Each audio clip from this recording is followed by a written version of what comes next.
Welcome back, everyone. We are now moving to our next video in this unit where we're thinking through this deeper drill that we're doing into the theory of behavior in markets. So just to remind you where we were, we started by looking at markets and market price mechanisms, and we looked at this idea of market equilibrium. And now we're saying, okay, let's step back and look a bit more closely at this idea of market equilibrium by looking at the two sides of the market, demand and supply. So we're looking at demand. And we paid some attention to what I like to think of as the environment of demand. And these are the ideas such as perfectly competitive markets. Adjustment times are such that you can look at one market at a time and you can take your time to figure out how feedback loops work out. That individual consumers are rational, that people work based on utility and they try to maximize utility. That's our concept of rationality, subject to their budgets, their constraints, and that they are all price takers. So that what they're looking at is what is the relationship between marginal utility and price, because everyone is a price taker in a perfectly competitive market. So we've got a bunch of assumptions about the environment in which people make decisions. So that's one.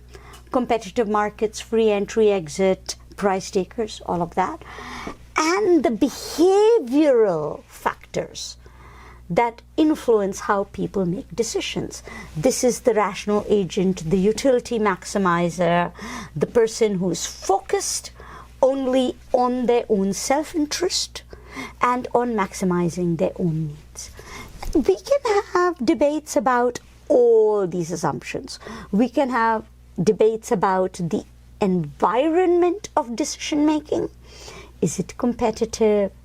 Are there major players who influence the market really deeply? Are there factors coming from market interaction, so the ceteris is not paribus? So you have to think through what's happening in multiple markets and not just one. You can have questions about that environment. You can have questions about whether that environment captures the consequences of people's actions. But you can also have questions about the actual process in this environment that people make decisions. Is it true that you maximize this thing called utility? Is it true that you are a rational agent? Is it true that you don't care for others? Right? So we have that set of questions, and one of the philosophical questions we raised in the last video was the status, for example, of this philosophical concept called utility. What does that mean? What exactly is this thing we're all maximizing? One. But we can also think through this concept of maximization leading us to the idea. And this idea is kind of useful. No matter what your critiques of other ideas are, you might still find this idea useful. Marginal decision making. Now, for those of you who are really good at math, I was, and I am, and I enjoy it. And those of you who have kind of like fun doing equations and whatnot. Marginality is an interesting concept because it's really nice for anybody who has fun with calculus. I like calculus. I've really enjoyed calculus. I enjoyed calculus in high school, 11th, 12th grade. I enjoyed it through college. And calculus is about derivatives, and derivatives are about, and now let's remember what that word derivative means.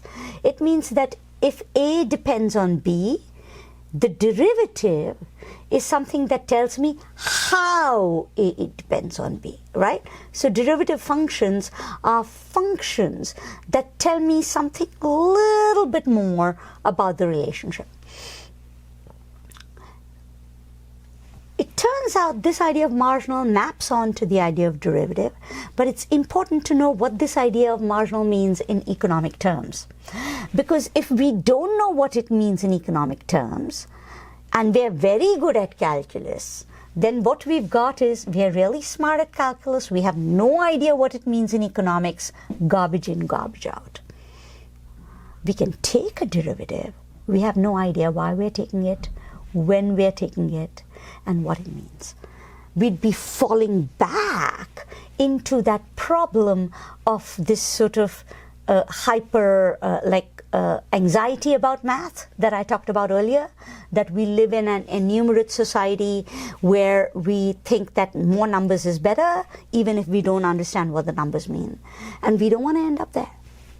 So this unit is about what this word means. It's not about whether you can take a derivative, calculate a slope, figure out what the marginal xyz is. It's about what does that mean? And what marginal means literally is extra. We had this in a previous lecture, so this is just a reminder. Next